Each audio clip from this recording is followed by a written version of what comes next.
பேசிக்கா திமுக பிரச்சனைன்னு பார்த்தா அது இன்றைக்கி நேற்று இல்லை. அது ஆண்டாண்டு காலமாக இருக்குது. திருமாவளவன் ஒதுக்கப்பட்டு ரொம்ப மனசு நொந்து ஒரு தடவை ஏதோ ஒரு தேர்தலில் பேச்சுவார்த்தையில் அவர் ரொம்ப நொந்து போய் காரில் கூட ஏறாமல் அப்படியே நடக்க ஆரம்பிச்சிட்டாரு, அறிவாலயத்தை விட்டு வெளியே வந்து.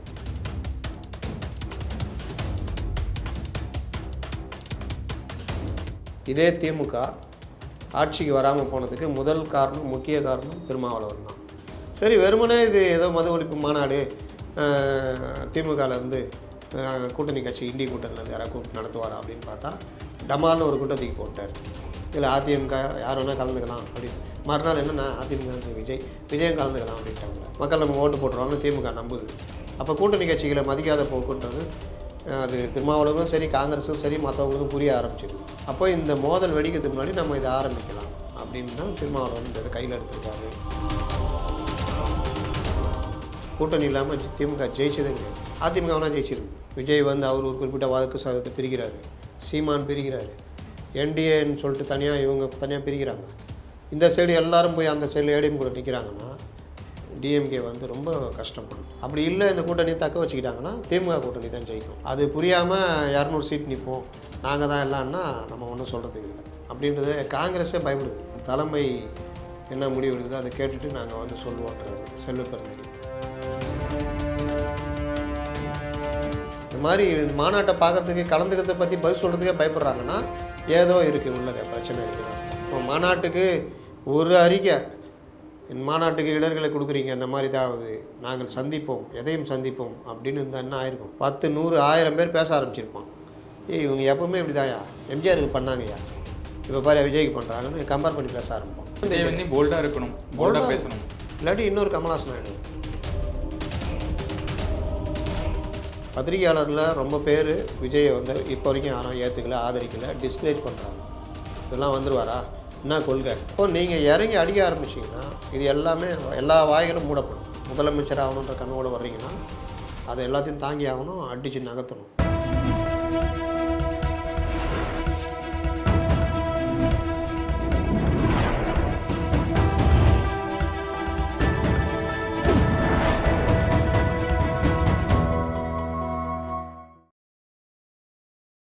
சேனல் 5 தமிழர்களுக்கு வணக்கம். இன்றைய நேர்காணலில் நம்முடன் இணைந்திருப்பவர் பத்திரிகையாளர் திரு முத்தலீஃப் அவர்கள். வணக்கம் சார். வணக்கம்.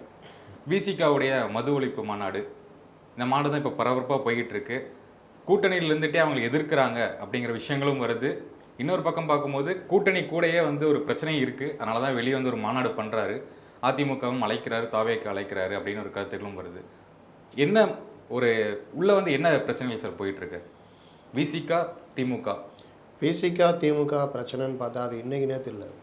அது ஆண்டாண்டு காலமாக இருக்குது. கிட்டத்தட்ட 20 வருஷம் பின்னோக்கி போனாலும் இருக்குது.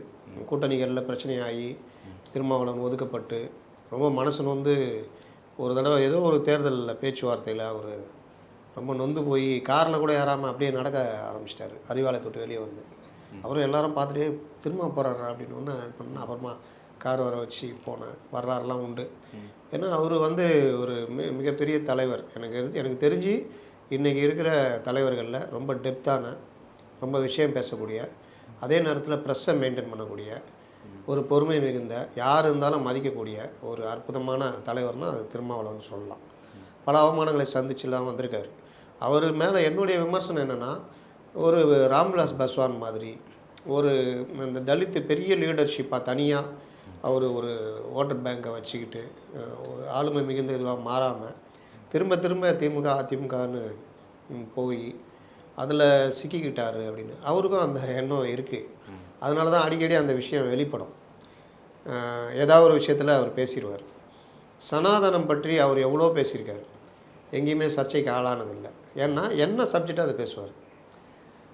அந்த மாதிரி ஒரு லீடரு. அவர் வந்து இப்போ இந்த தேர்தலில் 2019, அதாவது 2016 இதே திமுக ஆட்சிக்கு வராமல் போனதுக்கு முதல் காரணம், முக்கிய காரணம் திருமாவளவன் தான். மக்கள் நல கூட்டணின்னு ஒன்று உருவாக்குனது அவர் தான். நான் கூட நேற்று கூட பேட்டியில் சொல்லியிருந்தேன், 2016 மறுபடியும் திருமாவளவன் கொண்டு வராரா 2026 10 வருஷம் கழிச்சு அப்படின்னு. ஏன்னா அப்போவும் இதே தான் நடந்தது. நாங்கள் 200 சீட் நிற்க போகிறோம், நீங்கள் உங்கள் வேலையை பாருங்கள் அப்படின்னு ஸ்டாலின் என்னிடம் சொன்னார் அப்படின்னு திருமாவளவன் பேசியிருந்தார். இப்போவும் இவங்க 200 சீட் நாங்கள் ஜெயிக்கணும்னு சொல்லிட்டு இருக்கிறாங்க. ஒருவேளை இப்போவும் அதை நம்மள்கிட்ட சொல்கிறதுக்கு முன்னாடியே நம்ம ஏதாவது ஆரம்பிச்சிருவோம். ஒன்று இவங்களுக்கு ப்ரெஷர் கொடுப்போம், இல்லை வெளியே போவோம். அப்படி ஏதாவது பண்ணுறாரா திருமா அப்படின்றதும் கேள்வியாக இருக்குது. நமக்கு மட்டும் இல்லை, எல்லாருக்குமே அந்த கேள்வி இருக்குது.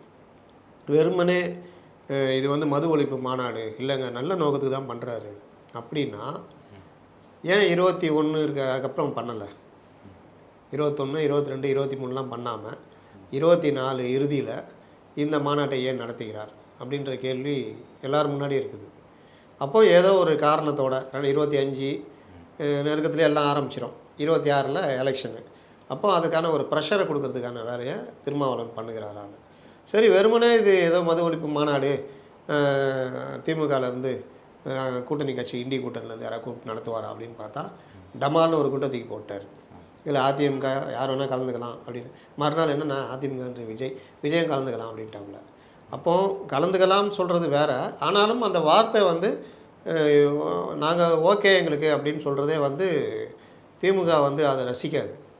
அப்போ அது என்ன நம்ம கூட்டணியில் இருந்துட்டு இந்த மாதிரி பேசுகிறான்றது வந்து இது. இன்னொன்று, மது ஒழிப்பு மாநாட்டில் திமுக கலந்து எப்படி கலந்துக்குவாங்க? நடத்துகிறதே எல்லா மத்திய மாநில அரசியலை கண்டு தான். இவர் வேணால் சொல்லிக்கலாம், நான் வந்து மத்திய அரசை இந்தியா முழுவதும் மது ஒழிப்பு கொண்டு வரணும் அப்படின்னு சொல்கிறேன்னு. ஆனால் மது அப்படின்னால, ஏன்னா மதுனா டாஸ்மார்க் திறந்து வச்சு அதிக நேரம் விற்றுக்கிட்டு டைமுக்கு கணக்கு இல்லாமல் இது பண்ணிக்கிட்டு கள்ளச்சாராயம் பிரச்சனை அது இதுன்னு இங்கே நேராக விமர்சனம் வரும். அப்போ இவர் நடத்துகிறது இவங்களுக்கு எதிராக அப்படின்றது, அதில் போய் எப்படி திமுக கலந்துக்கிட்டு பேச முடியும்? முத்துசாமி இன்றைக்கி பேசுகிறாரு, படிப்படியாக மது கடைகளை மூடுவோம் அப்படின்னு. அப்போ இது எல்லாமே இதை ஒட்டி வர்ற ஒரு விவாதத்தை திருமாவளவன் உருவாக்கி விட்டார் அப்படின்னு தான் பார்க்கணும். ஓகே, இப்போது திமுக அமைச்சர்கள், எம்எல்ஏக்கள் இவங்களே வந்து ஒரு மது ஆலையை எல்லாமே வச்சுருக்காங்க. தெரிஞ்ச ஒரு கூட்டணியில் இருக்கார், அப்புறம் ஏன் ஒரு இந்த மது ஒழிப்பு மாநாடு? நான் முதல்ல சொன்னது தான், அதாவது இது வந்து அந்த நோக்கம் கிடையாது. இல்லை, இது ஒரு டிமாண்டு காட்டுறாரா சார்? கூட்டணியில் நான் இருக்கேன், நான் வெளியே போனால் ஒரு பிரச்சனையாகவும் ஒரு டிமாண்டு காட்டுறாரா? கண்டிப்பாக. ஏன்னா மது ஒழிப்பு மாநாடு அப்படின்றது வந்து நான் கேட்ட மாதிரி 21 நடத்திருக்கலாம், 22 நடத்திருக்கலாம், 23 நடத்திருக்கலாம், 24 நடத்திருக்கலாம். 24 இறுதியில் அவர் ஆரம்பிச்சிருக்காரு. ரெண்டாவது, மது ஆலைகள் நடத்துகிறவங்க எல்லாமே, இன்னொன்று டாஸ்மார்க் பிரச்சனை, இன்னொன்று 10 ரூபா பிரச்சனைலாம் பெருசாக வெடிச்சிக்கிட்டு இருந்தது. அப்போல்லாம் வந்து இவர் எனக்கு என்னென்னு தான் இருந்தார். ரெண்டாவது, இந்த ஜாபர் சாதிக் பிரச்சனை, பல்வேறு பிரச்சனைகளில் மௌனம் காத்தார். ரொம்ப பெருசாலாம் அவர் இது பண்ணல. 10 ரூபா பாட்டில் பிரச்சனை பெருசாக வெடித்தப்போ கூட பெருசாக எதிர்ப்புலாம் காமிக்கல. மது கடைகள் அளவுக்கு அதிகமான நேரங்கள் திறந்து வைக்கிறாங்கன்ற குற்றச்சாட்டு வந்தப்போ கூட பெருசாக எங்கேயுமே இவர் பேசலை. கடைசியாக அந்த கள்ளச்சாராய மேட்டரில் பெருசாக போனோன்னா பாதிக்கப்பட்டது எல்லாம் பட்டியலின மக்கள், விளிம்பு நிலை மக்கள்ன்றப்போ நீங்கள் தொடர்ச்சியாக அந்த மாதிரி இந்த கவர்மெண்ட்டுக்கு நீங்கள் கூட்டணின்ற காரணத்துக்காக மௌனமாக இருக்கீங்கன்ற விமர்சனம் வந்தோன்னா அதுலேருந்து கொஞ்சம் அப்படி ஆரம்பித்தார். அதை கூட நான் ஏங்க உங்களுக்கு இல்லை எதிர்க்காக இல்லைங்க, நான் வந்து இந்தியா ஃபுல்லாக கேட்குறேங்கன்றாரு. நிறைவேறாத கோரிக்கை இது. இந்தியா முழுவதும் மது விலக்குன்றதுனா எப்படி? இது மது ஆலைன்றது ஒரு பெரிய பிஸ்னஸ். அப்போ நீங்கள் இங்கேயே தமிழ்நாட்டிலே அவங்க நிர்மலா சீதாராமன் சொல்கிறாங்க, முதல்ல போய் உங்கள் தமிழ்நாட்டில் முடிச்சுட்டு வாங்கன்றாங்க. அப்போ இது வந்து ஒரு பெரிய லெவல். இது அதில் வைக்கிற கோரிக்கைலாம் பார்த்தீங்கன்னா பயங்கரமாக இருக்கும். அப்போ ஒவ்வொரு விஷயத்துலையும் வந்து நிறைவேறாத கோரிக்கைகளை வச்சு, நீண்ட கால கோரிக்கை, அது ஒருவேளை முடிவெடுத்தால் கூட அது ஒரு 30-40 வருஷம் ஆகும். அந்த மாதிரி விஷயங்களை வச்சுக்கிட்டு இவர் வந்து இந்த மாநாடு நடத்துகிறாருன்னா இது சும்மா ஒரு டெம்ப்ளேட்டு அப்படின்ற மாதிரி தான் எல்லோரும் பார்க்குறாங்க. எல்லாருக்குமே தெரியும் இது ஒரு ப்ரெஷரை திமுகவுக்கு கொடுக்கறதுக்கு. இன்னொன்று, இது இப்போ ஆரம்பித்தா தான் கரெக்டாக இருக்கும். நாளைக்கு ஏடிஎம்கேயில் நாங்கள் படிப்படியாக குறைச்சிருக்கோம், 500 கடையை மூடியிருக்கோம், இப்போவும் நாங்கள் அந்த கோரிக்கையை நாங்கள் ஏற்றுக்கொள்கிறோம், முழுதுமாக இல்லாவிட்டாலும் படிப்படியாக குறைப்போம், நாங்கள் தான் 12 மணின்னு மாற்றணும் டைமை அப்படின்லாம் சொன்னால் இவங்க அதை பற்றி ஒன்றுமே சொல்ல மாட்டேங்கிறாங்க. அதனால் நாங்கள் வந்து ஏற்றுக்கொள்கிற கூட்டணிக்கு மாறுறன்றது கூட ஒரு அடுத்த கட்டத்துக்கான நகர்வாக யோசிக்கலாம். அப்போது இவருடைய அந்த பேச்சு, இந்த மாநாடு ஒரு விவாதத்தை கிளப்பியிருக்குது. அதுக்கு வந்து மது ஒழிப்பு, மது போதைப் பொருள் ஒழிக்கிறதுக்கு மேலே உள்ள அக்கறைன்னெலாம் சொல்ல முடியாது. ஜாபர் சாதிக் அரெஸ்ட் ஆனோடனே சலீமை வெளியே அனுப்பிச்சிருக்கணும்ல, அனுப்பலையே. சலீம்லாம் பிரச்சனைலாம் வந்தால் பிறகு தான் வெளியில் அனுப்புகிறாங்க. அந்த மாதிரி ஏகப்பட்ட இது. ஏன்னா மது மட்டும்தானா? அப்போ லாட்ரி விற்கிறாரு மார்ட்டின்னு, அவருடைய மர்மனை தான் அவங்க இதில் சேர்த்து எம்பி சீட்டு கேட்டீங்க, பொது தொகுதி தரலன்னொன்னே அவர் 2 கண்டன் ஆகிட்டார். அப்போ அவர் ஆதவ அர்ஜுன் என்ன எப்படி பார்க்குறீங்க? லாட்டரியும் ஒரு எல்லாரையும் பாதிக்கிற தொழில் தானே. அதனால் அவர் அரசியல் ரீதியாக ஒரு ஸ்டாண்ட் எடுக்கிறதுக்கு இதை பயன்படுத்துகிறார். சபரீசன் அவர்கள் வந்து திரும்ப வந்து சந்திச்சு பேச விரும்பாததா ஒரு தகவல் வருது. அதனால தான் கொஞ்சம் சங்கடம் அடைஞ்சு இவர் கூட்டணிக்கு மாறுறதா ஒரு தகவலாம் வந்துகிட்டு இருக்கேன். இதெல்லாம் ஒரு சின்ன குழந்தைத்தனமான ஆட்கள் எதையாவது பேசிக்கிட்டு தெரியறது. சபரீசனை திரும்ப ஏன் சந்திக்கணும், இல்லை சபரீசன் மறுக்கிறதுனால திரும்ப என்ன பிரச்சனை? கூட்டணின்றது திராவிட முன்னேற்ற கழகம், அதனுடைய தலைவர் ஸ்டாலின், பொதுச் செயலாளர் துரைமுருகன், இல்லாட்டி இப்போது உருவாகி வர சின்னவர், இவங்க தான் திமுகவுடைய முக்கியமான இது. டிஆர் பாலு, கனிமொழி, இவங்க. இங்கே யார் முடிவெடுக்கக்கூடிய இடத்துல இருக்கா? ஸ்டாலின் தலைவர் அவர் தான், அடுத்து துரைமுருகன். இன்னொன்று கூட்டணின்றது ஒரு போய்கிட்டு இருக்குது நல்லபடியாக. அப்போ திருமாவளவனுக்கு என்ன எங்கே அவமானம் வந்துச்சு? நீங்கள் இப்போ என்னென்னா ஒரு நியூஸ் வருது, என்ன எழுதலாம், அவன் அதை எழுதுறாங்க, நம்ம ஏதாவது ஒன்று எழுதுவோம் அப்படின்னு ஏதாவது ஒன்று எழுதி விட்றது. அவரை எங்கே போய் சந்தித்தார், எதுக்கு சந்திக்கணும், அவர் சந்திக்க மறுத்தா இவருக்கு என்ன பிரச்சனை? இதெல்லாம் வந்து ஒரு சாதாரண நிகழ்வு. இவருக்கு என்ன பிரச்சனைனா, இப்போ 2200 சீட் நிற்கிறோம் அப்படின்னு இப்போ பேச ஆரம்பிச்சிட்டாங்க. ஏற்கனவே பார்லிமெண்ட் சீட்டே 2 தொகுதி கேட்டு வாங்கினதே பெரிய பாடாக போச்சு. அதுலேயும் அவங்க சின்னதில் நிற்கிறது பெரிய விஷயம். அங்கீகாரம் வாங்கிட்டாங்க. அப்போது இனி வந்து இப்போ அதற்கேற்ற அளவு சீட்டு ஒரு 10 சீட்டு 15 சீட்டுன்னு கேட்கலாம். அது வந்து திமுக தர தயாராக இருக்காது. திமுக இருக்கிறதும் குறைக்கிறதுக்கு பார்க்கலாமான்னு யோசிச்சுட்டு இருக்காங்க. அப்போ நீங்கள் வெளியே போனால் போங்கன்ற லெவலுக்கு அவங்களும் இருக்கிறாங்க. கிட்டத்தட்ட நமக்கு நல்ல இது இருக்குது, நம்ம வந்து அதுக்கேற்ற மாதிரி ஒர்க் பண்ணோன்னா மக்கள் நமக்கு ஓட்டு போட்டுருவாங்கன்னு திமுக நம்புது. அப்போ கூட்டணி கட்சிகளை மதிக்காத போக்குன்றது அது திருமாவளவனும் சரி, காங்கிரஸும் சரி, மற்றவங்களுக்கும் புரிய ஆரம்பிச்சிருக்கு. அப்போ இந்த மோதல் வெடிக்கிறதுக்கு முன்னாடி நம்ம இதை ஆரம்பிக்கலாம் அப்படின்னு தான் திருமாவளவன் இந்த இதை கையில் எடுத்திருக்காரு அப்படின்றது பொதுவான கருத்தாக இருக்குது. கிட்டத்தட்ட கூட்டணி வெளியே வந்தாலுமே திமுக வலுவான கட்சியாக இருக்குமா 26 எலெக்ஷனில்? திமுகவை பொறுத்த வரையிலும் கூட்டணி பலம் இல்லாட்டி சிக்கல். நீங்கள் வந்து கூட்டணி தான் இங்கே வெற்றியை தீர்மானிக்கும் 100%. ஏன்னா கூட்டணி மட்டுமே நீங்கள் பழைய வரலாறு எது எடுத்து பார்த்தாலும் கூட்டணி இல்லாமல் திமுக ஜெயிச்சதே கிடையாது. அதிமுகவெலாம் ஜெயிச்சிருக்குது, எல்லாரையும் வெளியே தள்ளிட்டு 2014 16லலாம். ஆனால் திமுகவுக்கு அது ஒரு பிரச்சனை. அதிமுக இப்போ என்ன கதியாக இருக்குது? கூட்டணி இல்லாதனால தானே பல இடங்களில் 2வது இடம், பல இடங்களில் 2வது இடம் 3வது இடம், அப்புறம் வந்து ஒரு தொகுதி கூட ஜெயிக்க முடியாத நிலைமை. இது வந்து இந்த வெற்றி எல்லாமே கூட்டணி பலத்திலேருந்து வர்றது தான், வாக்கு சதவீதம் தான். இதை யார் கரெக்டாக பண்ணுறாங்கன்னா அது அதனால் ஸ்டாலின் 2017 இந்த கூட்டணி தொடருது, கரெக்டாக கொண்டு போனார். 2024 வரைக்குமே அது சக்ஸஸ். இப்போ இவங்க என்ன நினைக்கிறாங்கன்னா, நம்ம சக்ஸஸ்லாம் நம்மளால தான், நம்ம ஆட்சிக்கு நல்ல வரவேற்பு இருக்குது, நம்ம 200 தொகுதி ஜெயிச்சாகணும், அடித்து நகர்த்தணும், இந்த வேகத்தோடய அடித்து நகர்த்தணும். அதுக்கு இவங்க இடையராக இருந்தாலும் இவங்கள இழக்க கூட நம்ம தயாராக இருப்போம் அப்படின்ற முடிவு வர்றாங்க. ஆனால் யதார்த்தம் வேறு, இவங்களை இழந்தால் இதெல்லாம் கிடைக்காதுன்றது தெரியல. ஏன்னா கூட இருக்கிறவங்களாம் எல்லாமே சூப்பராகுது, அருமைன்னுவாங்க. நாளைக்கு ஏதாவது நாச்சுனா விட்டு போட்டு ஓடிடும், முதல்ல இந்த கும்பல் தான் ஓடும். அதை புரிஞ்சுக்கிறவன் தலைவன். இல்லாட்டி அந்த நிலைமை வரும்போது தான் தெரியும் இந்த மாதிரி நம்ம சந்திச்சிட்டோமே அப்படின்னு. இப்போ டிஎம்கே விசிகே அப்படிங்கிறது வந்து ஒரு வின்னிங் காம்போவாக இருக்குது. இங்கே வந்து மாறும்போது ஏடிஎம்கே கூட மாறும்போது அந்த வெற்றிக்கான வாய்ப்புகள் இருக்குமா? அப்படியே இந்த சைடு சாஞ்சிடும். நீங்கள் பார்த்தீங்கன்னா 2021 2019 எலெக்ஷனில் 50% மேலே திமுக கூட்டணி, என்டிஏயில் அதிமுக என்டிஏ கூட்டணி 20லேருந்து 25%க்குள்ளே பெரிய அடி. அப்போ இனிமேல் அவ்வளோதான் முடிஞ்சது அப்படின்ற மாதிரி தான் பேசினாங்க. ஆனால் 21 அப்படியே வந்து நின்ட்டாங்க பக்கத்தில். ஏன்னா ஸ்டேட் எலெக்ஷன்றது வேறு. அப்போ பக்கத்தில் நிற்கிறாங்க. 4-5% தான் வித்தியாசம். 75 சீட்டு ஜெயித்தாங்க. இவங்க மட்டுமே ஒரு 65 சீட்டு ஜெயித்தாங்க. அப்போ இந்த மாதிரி நிலமை இதே சேம் ஸ்டேட் எலெக்ஷன் வருது. 24 வச்சுலாம் கணக்கு போட முடியாது. அப்படி மோடி எதிர்ப்பலை ப்ளஸ்ஸு பிஜேபி தனியாக அண்ணாமலைக்கு ஒரு வேல்யூ பிரிஞ்சு நின்னது, இங்கே கூட்டணி பலம், இது எல்லாம் சேர்ந்து தான் ஒரு மாதிரி ஆயிடுச்சு. ஆனால் 2026ன்றது 5 ஆண்டுகள் இவங்க ஆட்சி நடத்தியிருக்காங்க. அந்த ஆட்சி மேலே உள்ள மதிப்பீடாக மக்கள் பார்க்குறது, மக்களுடைய அதிருப்தி, இந்த கோபம், இதை கரெக்டாக கொண்டு வர்றது. 2வது கூட்டணி நீ சொல்கிற மாதிரி ஒரு வேளை இப்படி மாறிடுச்சு, காங்கிரஸு விசிகே இடதுசாரிகள் அதிமுகனா அந்த ஓட் பர்சன்டேஜ் அப்படியே போய் நிற்கும். ஒவ்வொரு தொகுதியிலும் இது மாற்றம் கொடுத்துச்சுன்னா ப்ளஸ் 5 ஆண்டுக்கு அப்புறம் எக்ஸ்டர்னாக டிஎம்கே எந்த காலத்துலேயும் வந்தது கிடையாது. 67க்கு அப்புறம் 71 ஆட்சியை கழிச்சு நின்னாங்க. அப்போ எம்ஜிஆர் இருந்தார், காங்கிரஸ் வெயிட்டாக இருந்தது, கூட்டணி நின்னாங்க, நல்லா ஜெயித்தாங்க. ஆனால் அதுக்கப்புறம் அந்த மாதிரி நிலைமை எந்த காலத்துலேயும் வரல. அப்போ இப்போவும் அது வருமானா இப்போ இருக்கிற நிலைமை அதோட மோசமாக இருக்குது. விஜய் வேறு வராரு. விஜய் வந்து அவர் ஒரு குறிப்பிட்ட வாக்கு சதவீதத்தை பிரிக்கிறாரு, சீமான் பிரிக்கிறாரு, என்டிஏன்னு சொல்லிட்டு தனியாக இவங்க தனியாக பிரிக்கிறாங்க.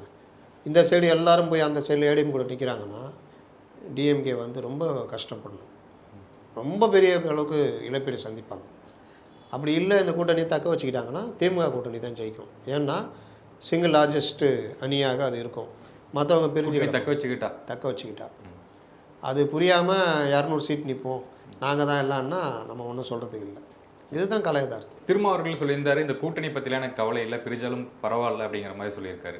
அப்போ வந்து கூட்டணி கவலையே இல்லாமல் தான் அதிமுக பக்கம் சாய்கிறது அவருடைய பிளான், ஸ்ட்ராட்டஜி. அவர் முதல்ல சொல்கிறது வந்து கூட்டணியோ இதையும் முடிச்சு போட்டுக்காதீங்க, இது வந்து ஒரு கொள்கை, இது அந்த அடிப்படையில் தான் நாங்கள் வந்து பார்க்குறோம், அந்த அடிப்படையில் தான் அதிமுக வந்தாலும் பரவாயில்லன்னு சொல்கிறோங்க.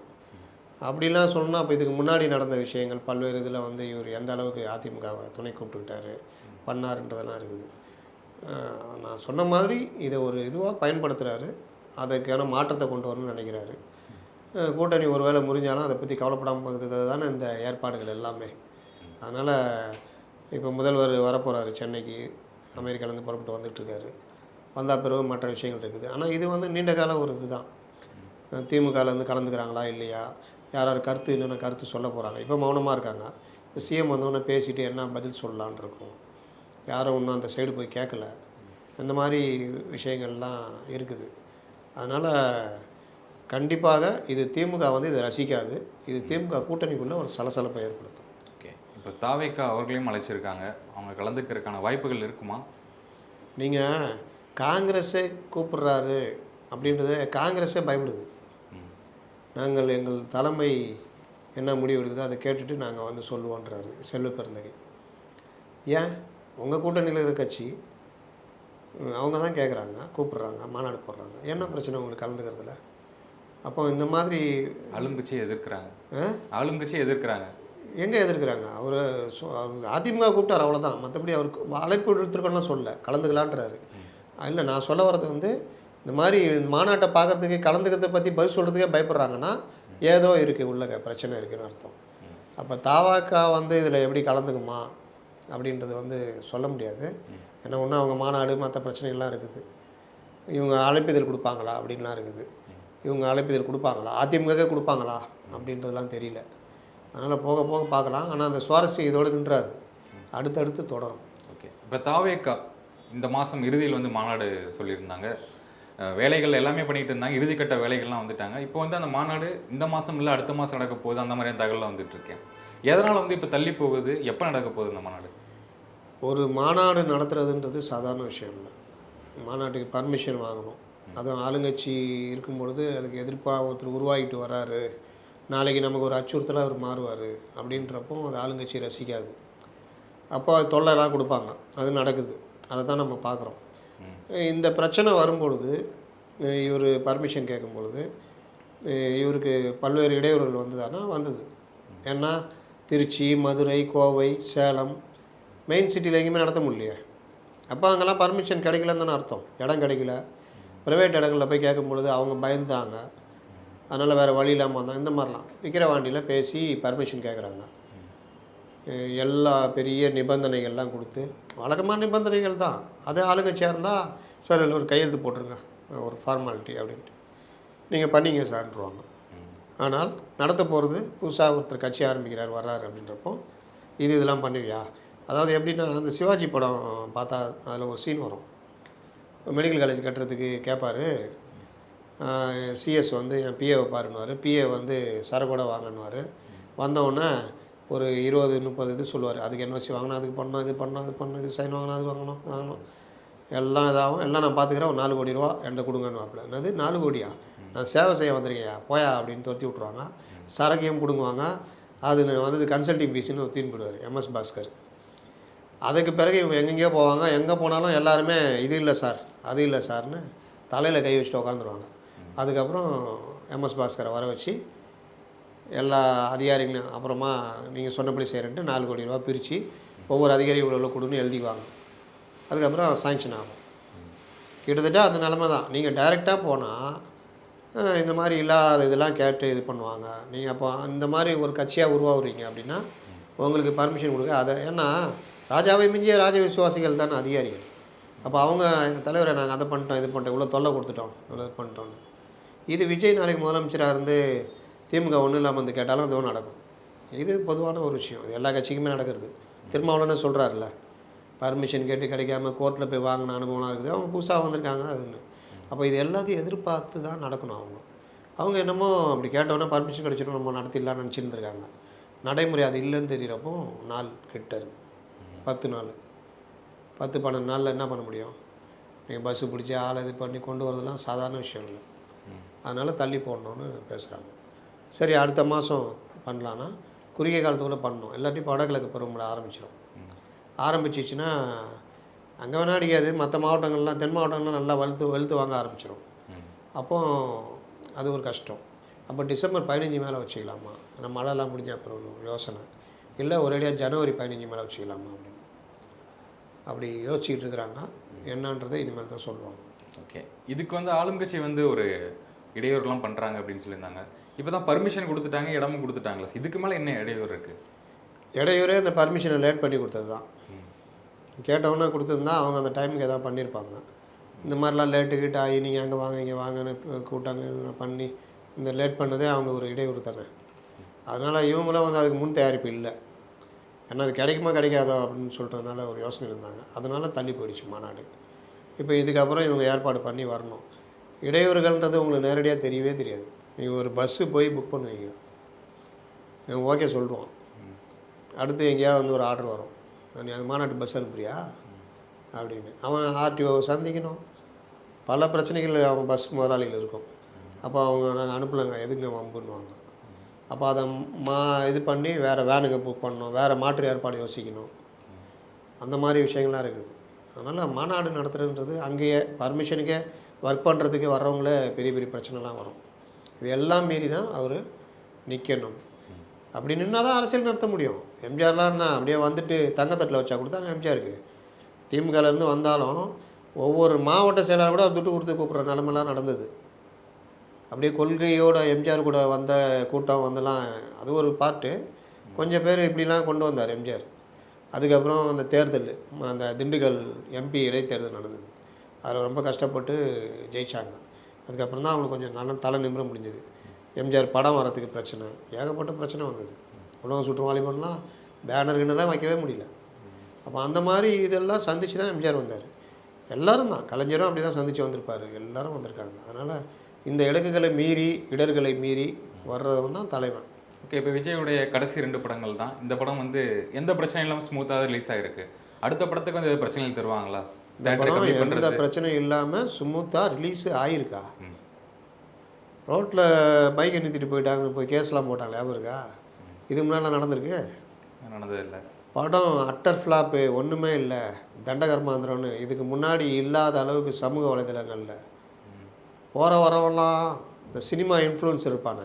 இப்போ தான் தெரியுது எவன் ஆளுங்கட்சி இன்ஃப்ளூயன்சரு, எவன் இந்த இதுக்கெல்லாம். சினிமா இன்ஃப்ளூயன்சர்ஸ் ஆளுங்கட்சி கூட வேலை செய்கிறாங்க. அப்படி ஆளுங்கட்சின்னு சொல்ல முடியாது. எப்பா இதுக்கு எதிராக நீ பேசு அப்படின்னா அவன் இன்ஃப்ளூயன்ஸர் தான், துட்டு குத்தானோன்னா பண்ண போகிறான். அதை விஜய் சைடில் பயன்படுத்தினானா முன்கூட்டியே முந்திக்கிட்டு படம் ஆகா ஓகா சூப்பர்னு இருப்பாங்க. பாபான்னு ஒரு படம் ரீரிலீஸ் பண்ணாங்க, ஞாபகம் இருக்கா? ரிலீஸ் பண்ண போய் பார்க்க ஆள் இல்லை. ரீரிலீஸுக்கு என்னென்ன போட்டானுங்க, ஐயோ வி ஆர் எக்ஸைட்டிங், எதிர்பார்க்கிறோம், என்ன பாபாவுன்னு அப்படியே மாற்றி வேறு கதையை அனுப்புகிறாங்க. அதே பாபா தான்.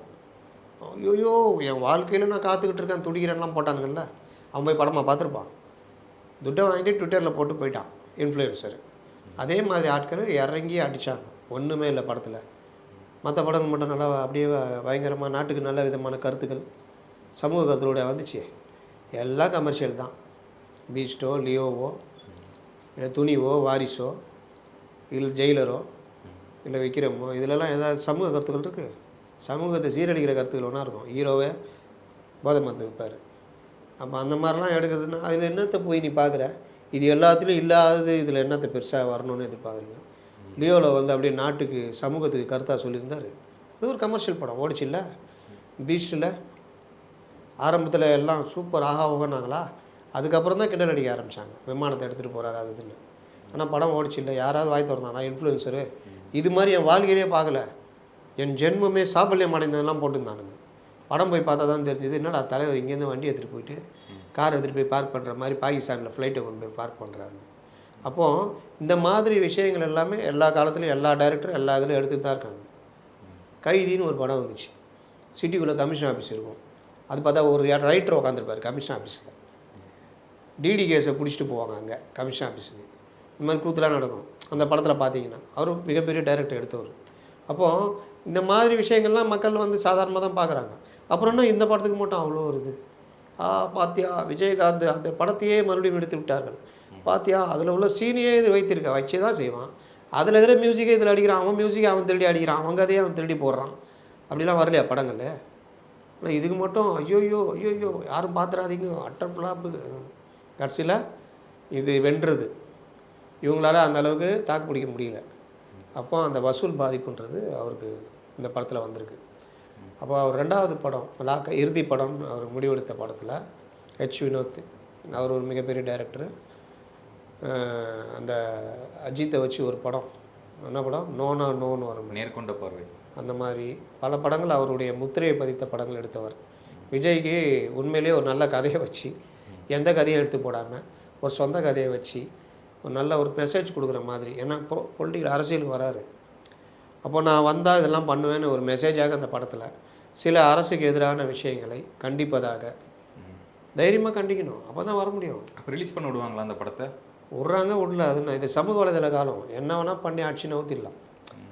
பண்ணலன்னா நீ அதுக்கு முன்னாடி இந்த மாதிரி தான் டைம் டு லீடுன்னு ஒரு டேக்லைன் போட்டதுக்கே படத்தை அது வேறு காலம். அது ஜெயலலிதா காலம் இருந்துச்சு. காவலன் படம் கூட வர விடல இவங்க. அதனால தானே ஜெயலலிதாட்ட போனாங்க. அங்கே அப்புறம் ஜெயலலிதாட்ட போயிட்டு டைம் டு லீடுன்னு போட்டால் அவங்களுக்கு பிடிக்கல. அங்கேயும் பிரச்சனையாக வந்தது. அதனால் இப்போ இவங்க ஆட்சியில் இருக்காங்க அப்படிங்கும்போது பண்ணால் அவங்களுக்கு பிடிக்காதுல்ல சார்? பிடிக்காது. ஆனால் நீங்கள் அடுத்து அரசியல் தலைவராக வர போகிறீங்கல்ல, தைரியமாக இறங்கணும். தைரியம் எப்போ வரும்? இப்போ ஜனங்க எப்போங்க நம்புவாங்க? அண்ணாமலை ஏன் பிடிக்குது ஜனங்களுக்கு? சீமானை ஏன் பிடிக்குது?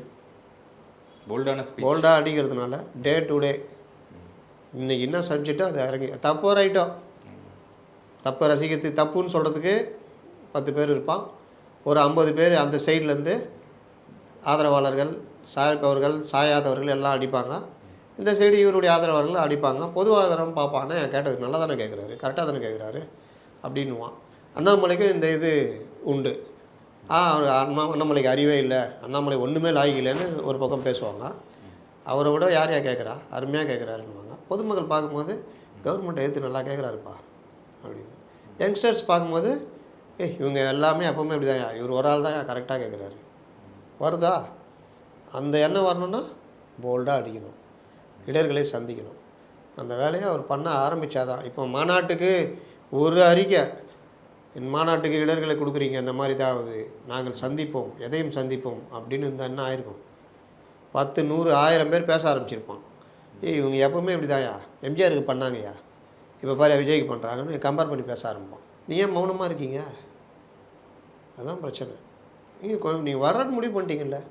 நான் நடிகர் விஜயை சொல்லலை, அரசியல் தலைவர் தமாகா தலைவராக விஜய் வர்றன்னு முடிவு பண்ணிட்டீங்கல்ல, அடிங்க, இறங்குங்க, கருத்து சொல்லுங்கள். ஒவ்வொரு விஷயத்துலையுமே கருத்து சொல்லுங்கள். அவரே இப்போது இந்த நீங்கள் சொல்லியிருக்கீங்க இந்த அறிக்கையை விட்டால் ஒரு பெரிய சலசலப்பு. ஆமாம், ஆனால் அது பண்ணாமல் அவரே ஒரு திமுக பி டீம் அப்படின்னு ஒரு கருத்துக்கெல்லாம் வந்துட்டு இருக்கு. அது வரும், அதை உருவாக்கணும்னு அவங்களாவே இருப்பாங்க. அதுக்கு நீங்கள் மறுப்பு சொல்லணும், அடிக்கணும். உங்களுடைய சமூக வலைதளத்தை கொஞ்சமாக சண்டை போட்டுருந்துச்சு, அதாவது ரொம்ப மோசமாக சண்டை போட்டுருந்தேன். இதை அடக்கி நல்வழிப்படுத்துகிறேன்னு சொல்லிட்டு சுத்தமாக ஓரமாக உட்கார வச்சிட்டிங்க. அவங்க இப்போ எதுக்குமே பேச மாட்டேங்கிறாங்க. நீங்கள் வந்து மோசமாக பேச வேணாம், ஒவ்வொரு விஷயத்துக்கும் எதிர்த்து பேசுறது, கருத்து சொல்கிறது, இது இந்த மாதிரி வேலை சகலமும் பண்ணணும். பண்ணால் தான் இன்றைக்கி அரசியல். அந்த காலத்தில் போய் மேடை போட்டு பேசுவாங்க, இது பண்ணுவாங்க. இதெல்லாம் இப்போ கிடையாது. உட்காந்த இடத்துல இப்போ பாரு, வட இந்தியாவிலலாம் வாடகை வாய்களை எடுத்து பேச விட்றாங்க. அந்த அளவுக்கு போய்கிட்டு இருக்குது. அப்போது அந்த வேலை எல்லாமே செய்யணும். இதுதானே ஸ்ட்ராட்டஜி டீம் வச்சுருக்கீங்க. என்ன பண்ணுறாங்க அவங்க? ஸ்ட்ராட்டஜி டீமு என்ன வேலை? நீங்கள் விஜய் சொன்னால் அந்த விஷயம் தீயா பரவமா இல்லையா? ஆமாம். அப்போ ஏன் பண்ண மாட்டேங்கிறீங்க? அப்போ பயப்படுறீங்களா அப்படின்ற கேள்வி வருதில்ல.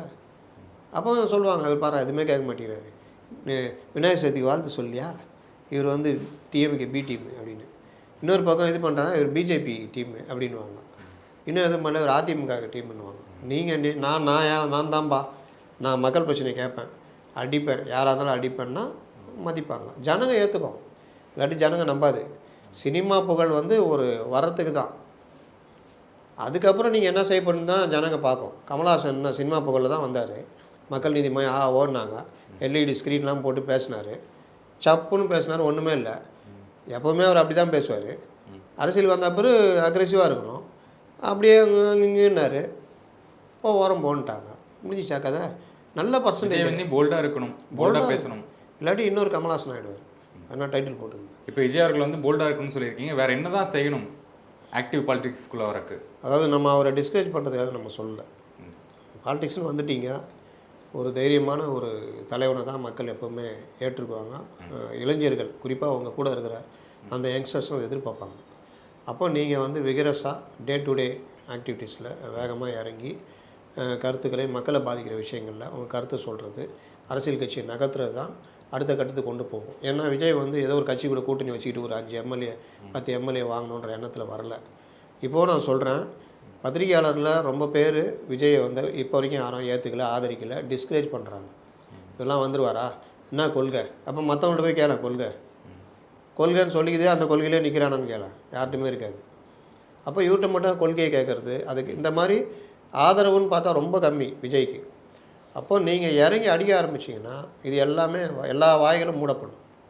அதனால் இதை எல்லாத்தையுமே புரிஞ்சுக்கணுன்றேன். இதெல்லாம் புரிஞ்சுக்கிட்டால் தான் அவர் ஒரு லீடராக இது பண்ண முடியும். நாளைக்கு யோசிக்கிறது நாளைக்கு அடுத்த வாரம் வரைக்கும் நீங்கள் யோசிக்கணும். மாநாடு இப்படியா, அப்போ பி டீம் இது பிளான் பி என்ன, பிளான் சி என்ன அப்படின்னு யோசிக்கணும். இது எல்லாம் தான் இந்த மாதிரி இடர்கள்லாம் வரும். இதெல்லாம் மீறி அடித்து நகர்த்தினா தான் நீங்கள் ஒரு லீடராக வர முடியும். ஏன்னா நீங்கள் முதன்மை கட்சியாக கொண்டு வரணும்னு நினைக்கிறீங்க, வெறுமனே கூட்டணிக்கு ஒரு 4 கட்சி 4-5 எம்எல்ஏக்காக வரல, முதலமைச்சர் ஆகணுன்ற கனவோடு வர்றீங்கன்னா அதை எல்லாத்தையும் தாங்கி ஆகணும், அடித்து நகர்த்தணும். அதனால் அந்த நடைமுறை தான் மக்கள் எதிர்பார்ப்பாங்க. ஓகே சார், தொடர்ந்து பேசுவோம் சார். நேர்காணலுக்கு மிக்க நன்றி சார். வணக்கம்.